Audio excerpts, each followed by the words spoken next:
renewed hostile actions against United States ships on the high seas in the Gulf of Tonkin have today required me to order the military forces of the United States to take action in reply.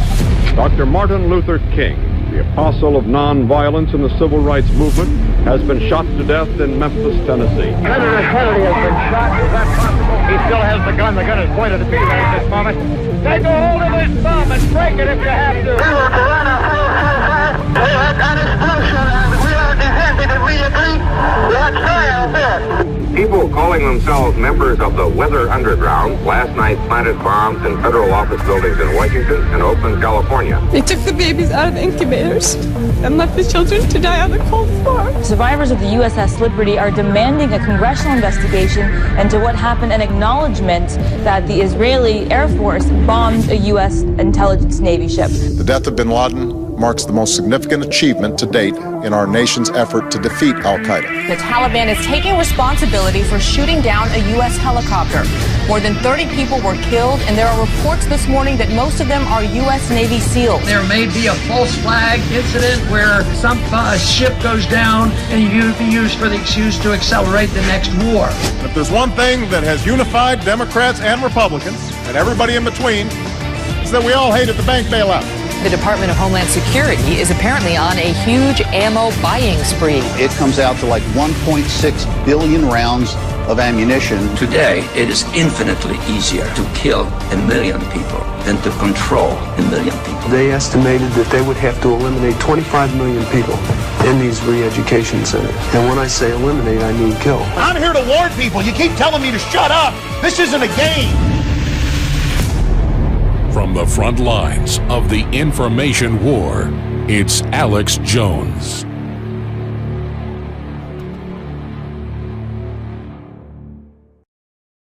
Now, a lot of news, obviously, to cover here today.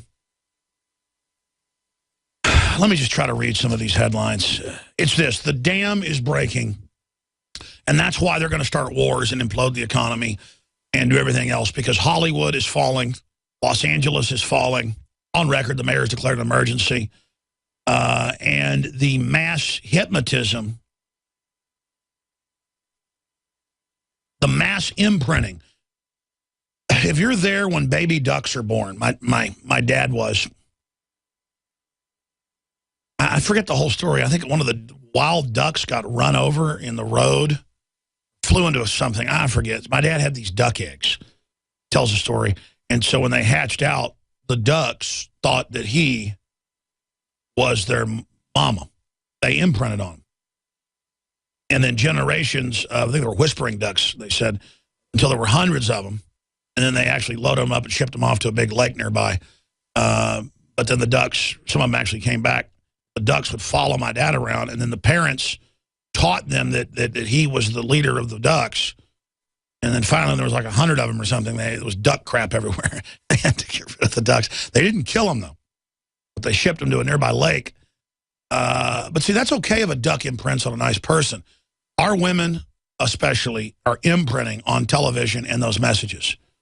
They are imprinting on the state as their father. They are imprinting on their father as an enemy. The media is selling them that directive. And so they're literally being led like moths. They're literally being led like moths to the flame, to the bug zapper. And you cannot get these people out of their trances. I mean, I've tried. And it's just like, no, if I could just be an actress, if I could just be a singer, if I could just be a rock star, if I could just be a... And the con games and all the little sub-acting schools and music schools and all of this. If you want music for the love of it, that's great. Or if you want to, you know, be an actor because you really are into it, go do it at the local theater and enjoy it and have passion. And then you might be successful, actually. But everyone just trying to be successful, that's why you're not successful. And there's limited slots in the Hollywood system and in the news system. There's dwindling spots. Look at CNN just laid off 40 more journalists or propagandists. And so people scrabble looking for fulfillment. You're not going to get it from Madison Avenue spin machines. You're not going to get it from that culture of death. And then I tell these people that are trying to break into the media or trying to break into entertainment, I go, listen, go out and do your own YouTube show. Go out and do your own local podcast. Go out and be passionate, put the information out, and if you really are doing it for the right reason, you will become somewhat successful, maybe incredibly successful. And my gut has always been try to promote that idea to get more people involved in media. And then so many people, in fact, I would say, I don't know, maybe 70% of protégés and people that I've launched and helped then get into the Cass Sunstein model of cognitive infiltration, not consciously, but then because they're not instantly super successful or aren't as successful as I am, they believe in some primitive thing like the head chimpanzee. You know, they want to bash its brains out so they'll be the head chimpanzee sitting up on the rock with the female chimpanzees picking, you know, mites and ticks off of you. That's not how the universe works and not how this world system works. It's, you build systems. The pie is unlimited. You don't tear something down to become successful. But I just see how dumb and addled and uninformed people are. Because the world's taught them and their parents have taught them, because we're multi-generations into television culture, betrayal is how you have power. They've taught them selling someone out is how you get power. Lying about someone and saying they're immoral and they're not good and they're not upstanding, because then that makes you feel better about yourself. This is all part of this sick artificial culture. But I mean, people, the only way to be successful now is, and people figured this out, is to go out and create your own films and then put them out for free. If you build it, they will come. But see, someone won't really do that who just has a compulsion, like an imprinting, that they need to be a movie star. They need to be a rock star. They need to be a hip-hop star. They need to. And then they just sit there and work into a system that's designed to cheat them, even if they have talent, and designed to destroy them. And it's 1 in a million they would ever have success. And even having the success, there's no success in it because it's a fraudulent, evil, dark system. In the gathering darkness, even if you want to be a good person, almost anything you do now will get twisted to evil. You will certainly not be able to do good in a massive system like that. You can only do good in a system like that, hijacking it, getting into it to sabotage it. And if you actually fight the system, that's the quickest way to be introduced into it, because they want to co-opt you. But again, the fools out there don't even know that. They think selling out to it is the way to be empowered. And so it is mass mental illness.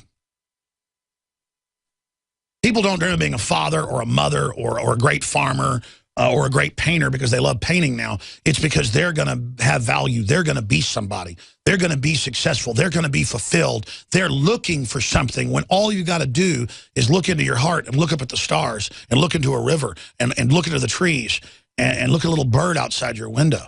And its fulfillment is right there. And then if you're fulfilled, people will recognize that, and then you will gain power. But see, once you're fulfilled, you won't even want the power anymore. But you will then get the power. The power to be a good father. The power to be a good mother. And none of us are perfect, and none of us have all the answers.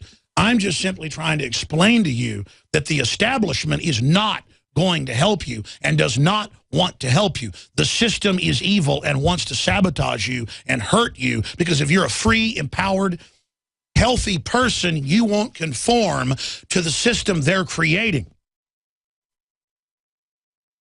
Fundamentally, the system will not empower you. Fundamentally, the system will destroy you. Fundamentally, it's designed to.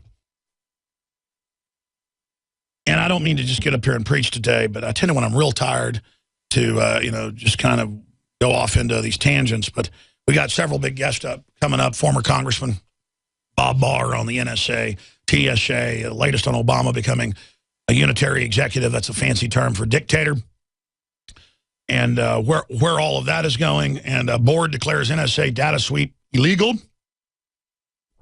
Well, of course, and says it has no basis in law. No, tyranny doesn't have a basis in law. It has a basis in force and fraud. So that's coming up as well. But the news here is, in America, conservatives and libertarians have to be in a secret society in Hollywood, or they'll be hunted down and bankrupted. But we're this close to the Hollywood system falling and a true renaissance of American culture. And if we do that, we win. It's big. Now you can watch the InfoWars Nightly News streaming live as it happens for free. Check it out at Infowars.com/show.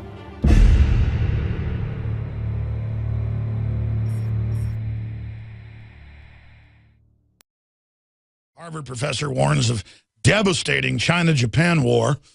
We're going to tie that in. Also, a Russian study says U.S. could easily defeat Beijing in nuclear conflict. But, you know, we'd lose 50 million people.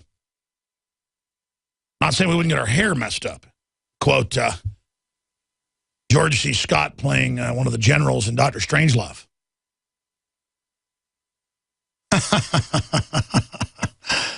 Oh, man, the madness of this situation, the absolute madness of what's going on in society right now is just crazy. I got an idea. How about we just not have a nuclear war? You know, that makes sense because they have all these underground bases and the United States has spent more money than all other countries combined, not just on so-called defense, that's offense, for the globalist army, but also in the final equation to protect themselves. And I guess they don't care about Fukushima and leaking reactors because that's going to be nothing, I guess, from the fallout of a huge nuclear war. And I guess they think it's survivable. And most analysts, and we've covered these articles, had them on, you can just search it, believe that we're in greater danger of a nuclear war right now than we were in 1960, 1961, 1962, during the whole Cuban Missile Crisis, run up, during, and after.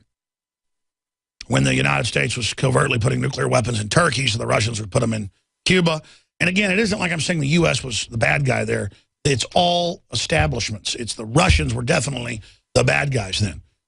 But the U.S. elite, a large section of it, actually put the Bolsheviks into power and used that as a big army to take over the world, while then building up another empire that they control with another hand in the name of resisting that other empire. They both built themselves up.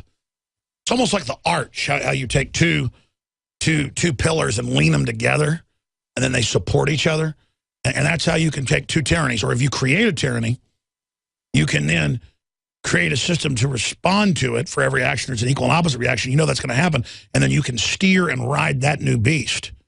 And that's what Al-Qaeda is a prime enzyme that is used for these different equations, political, geopolitical equations. It's more of an art form to be able to guide crises and destabilize areas while at the same time taking domestic liberties. And I know I beat that dead horse to death, but you know the point is that it's starting to come out. It's starting to happen. And you know the public is basically mesmerized to the point of they don't even know that plants need water to live. They think they need Brawndo because that's got what plants crave, electrolytes. And of course, I'm being sarcastic there with a Mike Judgian quote from Idiocracy, but that's pretty much what it comes down to. Like humans are now more than ever, they will change the subject to something else and then never move on to the larger issue. Dealing with people is just frustrating to say the least sometimes, as we all know, to try to communicate ideas to people that do not want to receive the idea and do not want, it's almost like thinking is seen as a labor when it's actually very enjoyable. That's what I'm getting at. I mean, thinking about balancing your checkbook is not fun. Thinking about, you know, finding out if you have termites in your house isn't fun, but thinking about how the world works and your position in it and looking forward into the future and backwards into the past is the essence of being human. And communicating with future generations and loving them is the secret to unequivocal, true immortality. I'm Darren McBreen, and these are some of the new items that are available now at InfoWarsShop.com. Alert the public to Obama's blatant abuse of power with the new Obama t-shirt. Obama's Joker face on the front and come and take it on the back. It's time to publicly call him out for what he is, a tyrant. Defend the Second Amendment with our top seller Come and Take It t-shirts. And look at that, women's cut tank tops and t-shirts now available. Nice hat. plus the Don't Tread on Me flag. And now you can become a micro distributor of the InfoWars magazine. Plus, get your own copy delivered right to your door each and every month. And if you're tired like I am of you and your family being exposed to polluted drinking water, get the Pro One high-performance water filter. It gets rid of all pathogenic bacteria, cyst, fluoride, heavy metals, and numerous other contaminants. So join the revolution at InfoWarsShop.com.